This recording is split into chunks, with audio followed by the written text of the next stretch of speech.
McKinney. Hello. And you're watching another episode of Writing, Talking. Writing, Talking and Dog Walking. Again, we aren't walking now, as you can see, but we walked to this pub. We have our dog under the table with us. And we thought we'd start for a little drink and a chat with you. Let's do it. So this video, we're going to talk to you about the concept of an unreliable narrator. Mm-hmm.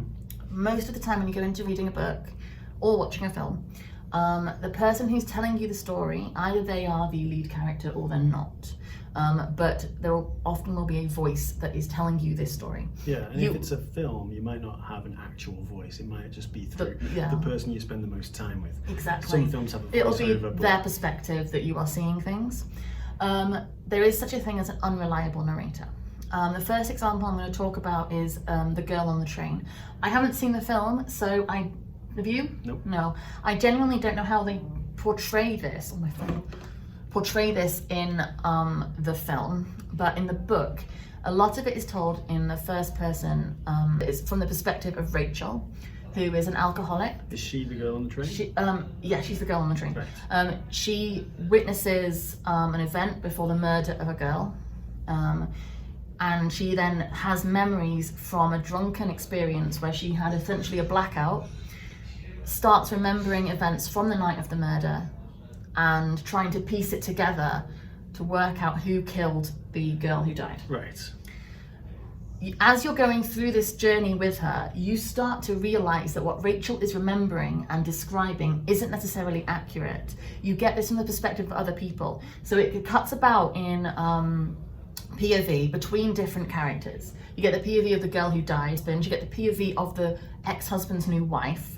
You start to see the events as she is telling you them from different perspectives. So as you're reading it and realizing she is a chronic alcoholic, she is having blackouts, she is misremembering events, you start to doubt your faith in what she's telling you. So as a reader, it's discombobulating.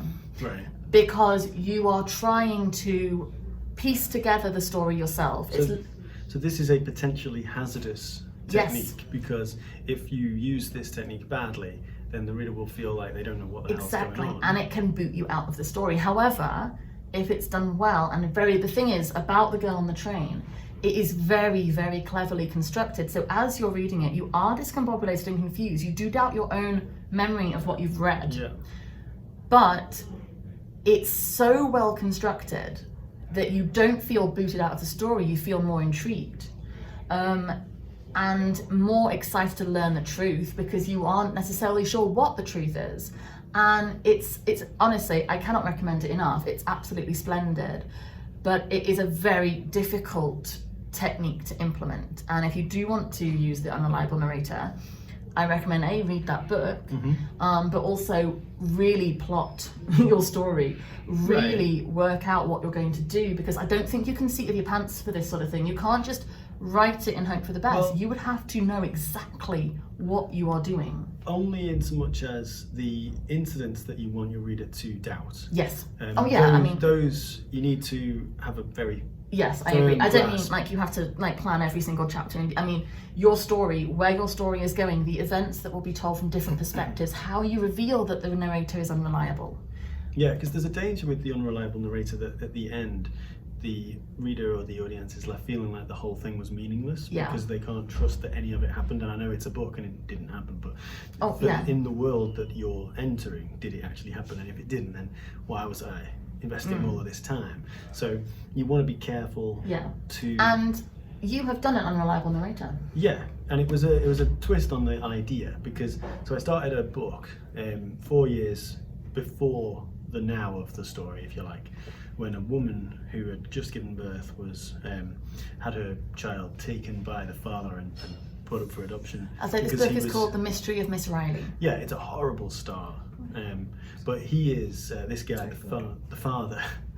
The father is like a crime boss in New York. So this is the kind of horrible thing that he would do, and Nina Riley, the main character, she in that moment 4 years ago believes that happened, and I won't reveal whether it did or not, because that's kind of the point of the story.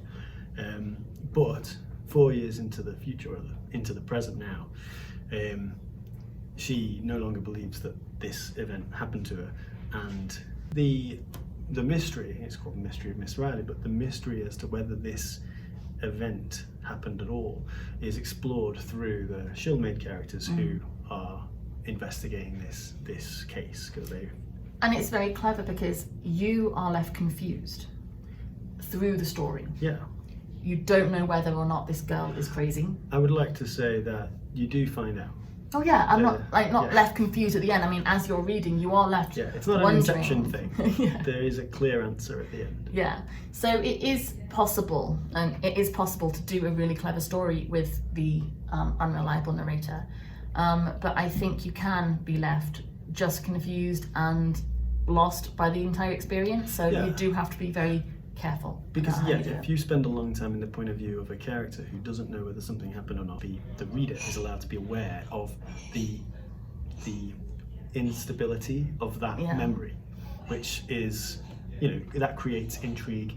That is not confusion; it creates intrigue, and that's a universal trick. No matter what you're writing, if you Yeah. want to leave the audience wondering, or the reader wondering, intrigue rather than confusion. Because if you are confusing your reader, you're failing. Yes. And that's not what you And want I to do. think that's how you have to try and implement the unreliable narrator. Yeah. Use it for intrigue, don't use it for confusion. I agree. So I said you're left confused in your book, and I didn't mean that, I meant intrigued.